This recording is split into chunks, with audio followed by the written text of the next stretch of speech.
Kasayan, TMX Alpha 125. Walang park light ang headlight at saka walang park light yung panel gauge. Pero siya kasayan ha. Pag on natin, park light, wala. Tapos yung sa may headlight, yung maliit, wala rin. Yun. Tutukan mo yun. Ayun, wala rin siya ha. Wala rin ang kanyang headlight, park light sa headlight. At saka ito lang ang meron. Yan, wala rin yung panel gauge ha. Ito lang kasayan yung meron. Meron yung park light nya. Ito yung brake light. Ito yung park light. Bali, itong dalawa na to ang wala. Ito, may supply yung park light dito. Halimbawa, wala dito wala tayong makuhanan dito ng park light. Pwede tayong kumuha rito. Yung kulay brown. Kulay brown ng park light. Dito punta tayo sa harapan. Pagdating sa harapan, checkin natin yung bulb.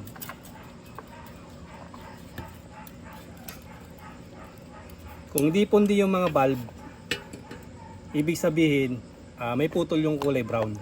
Yung brown yan yung park light. Ito yun ha. Checkin natin. Dito ay maglalagay tayo dito ng wire. Ganito ha, halimbawa wala kayong test light.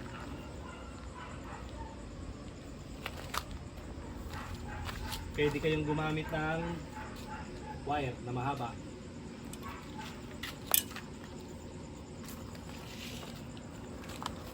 Siya kasaya na walang kaya kahit maiksi lang basta aabot lang sa kanya.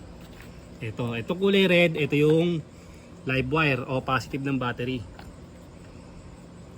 Ayan siya ba? Paipit natin dyan.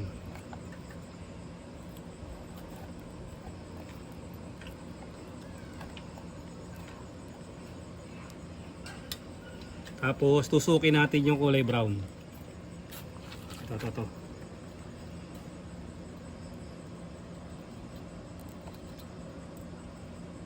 Tusukin natin yung kulay brown ha. Check muna natin to kung may kung may ilaw yan. Bigyan natin sa body ground.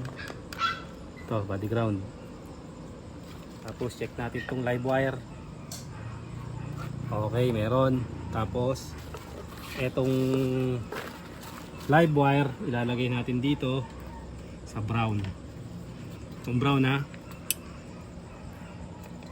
Ito, tutok dito sa wire ng brown para malaman natin kung meron siyang supply.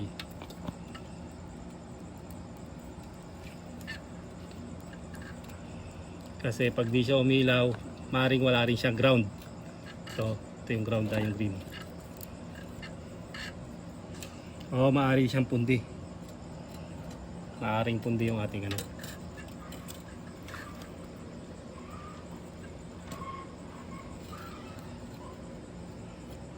steady mo lang masyadong hindi magulo.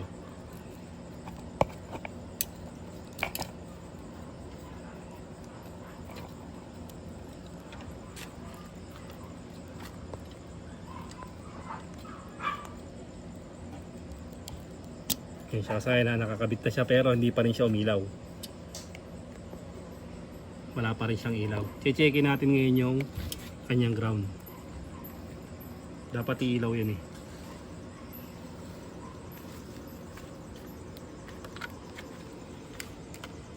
Check tayo sa ground ha. Lalagay lang natin sa positive ng battery. Positive ng battery tapos check natin yung ground.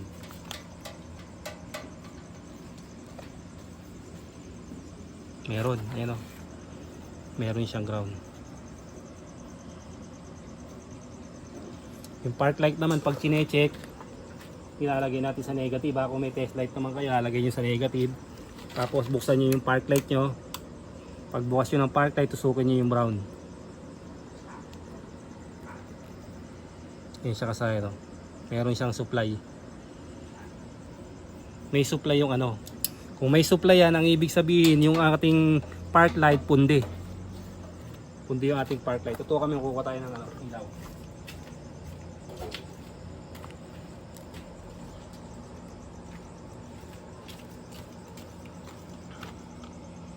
Alisin natin to. Palit lang tayo nito. Ayun siya kasayan, pundi lang siya. O, ngayon, okay yung ano niya, okay yung wire niya. Kaya hindi siya umiilaw pag nire-rekta natin. Ito kasi yung pang-rekta pag walang test light. Dapat iilaw siya. Patay natin. Nakailaw siya, you know? Kahit hindi naka-park light, nakapatay. Oh. Nakasayan, tingnan nyo. Ayan, naka-off siya. Oh. Naka-off, pero iilaw siya. Kasi eto tayo, naka-rekta tayo rito. Oh. Tinesting natin. Alisin na natin to. Ngayon, testing natin yung park light. Test natin yung park light natin. Okay na. Okay na yung dito ha. Yung sa may ano natin.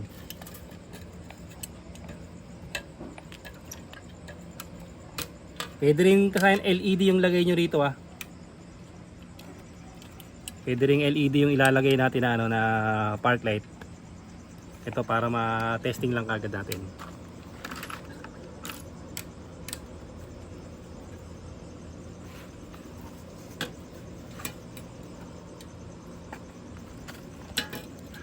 Tapos pupunta tayo sa paddle gauge.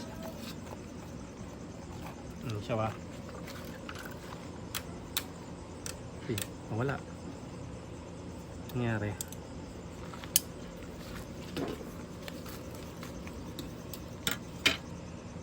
Tutok. At nawala ang ating park light.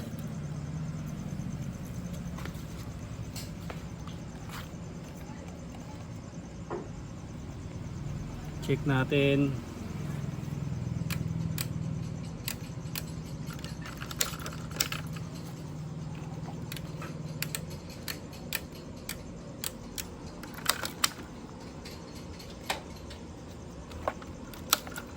Kaya nawala yung park light natin ha. Punta tayo dito sa may fuse.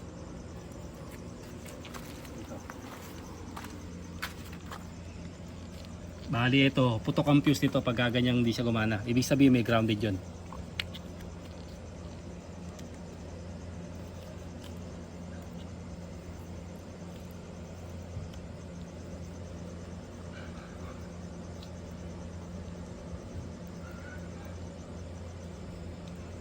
Na lang din pala to. Pinagyan lang din ng wire.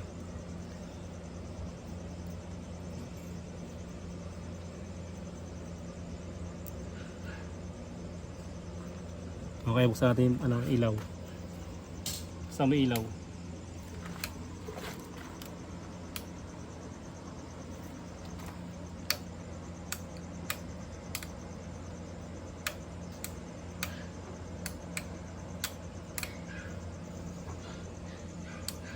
O, kukuha muna tayo ng ano. Kukuha muna tayo ng wire na pang connect natin dito. Ito na kasaya kasi wala pa tayong fuse. At saka kung may grounded ka sign, ganito lang yung gagawin nyo ha. Kuha lang kayo ng isang hibla. Para kung may grounded, hindi kayo magsasayang ng fuse. Kasi mahal din ang isang fuse. Pinakamura nito ay 10 piso. Isang ano lang ha, isang ikot lang. Isang diretso lang siya. Yan. Diba yun?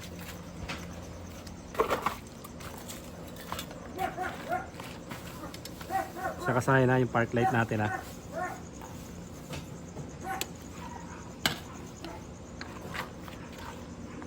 Yung park light natin. Punta naman tayo dito sa ano. Dito para malaman natin yung park light dito, yung kulay brown din ha. Tutok mo sa ilalim kung kita yung ano, yung brown dito.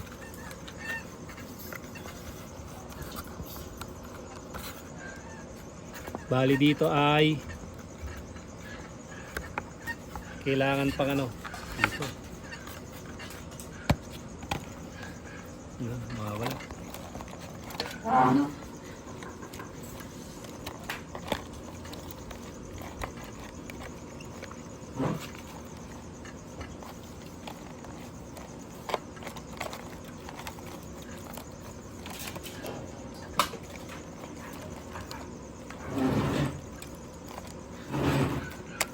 Ito. Bubuksan natin to ha. Isa, dalawa, tatlong tornilyo.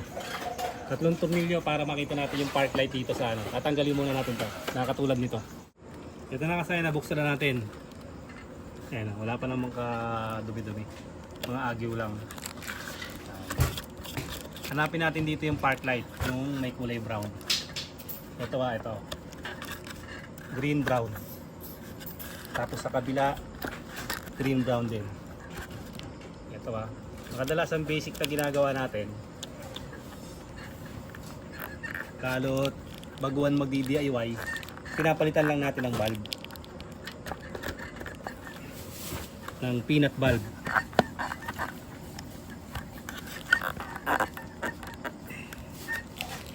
Medyo matigas At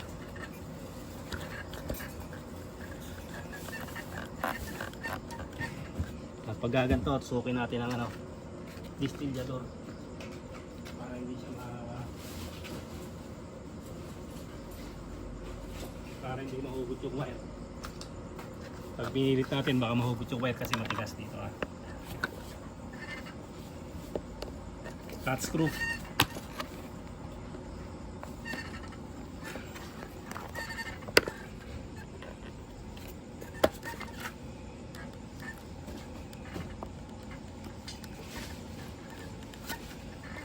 Umangat-angat na.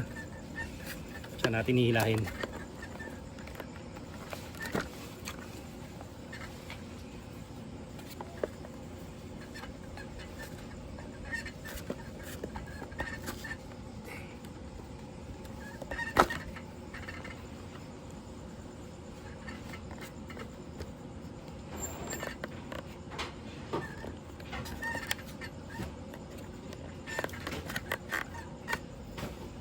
Ingatan na yung daliri nyo baka tamaan.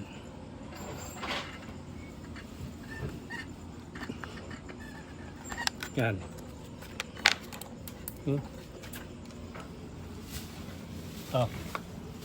Siya kasahin Mabali umitim na. Kung may supply yan, pag pinalitan natin ng LED, ilaw na kagad siya. Kung wala kayong mga bulb, pwede nyo gamitin yung yung kung alin yung merong ilaw.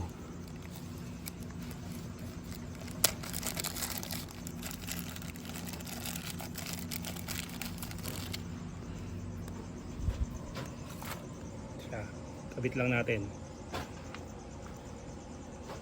Pag hindi umilaw, baliktarin kasi ang LED meron siyang polarity. Pag di umilaw, baliktarin.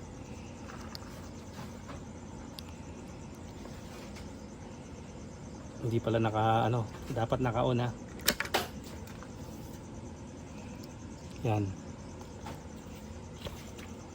Tapos salpak na natin. Okay, pundi siya kaya walang ilaw. Yung kabila.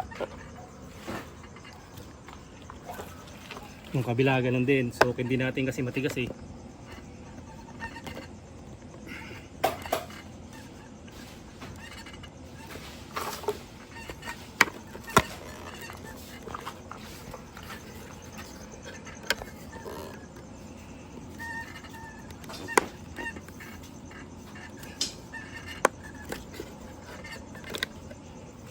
siya.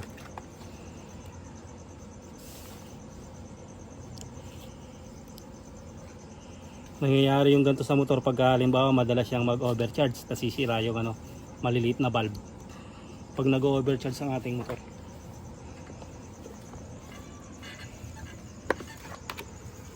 Ayan siya kasahin para kulay green na siya. Ito i-LED green na rin natin to.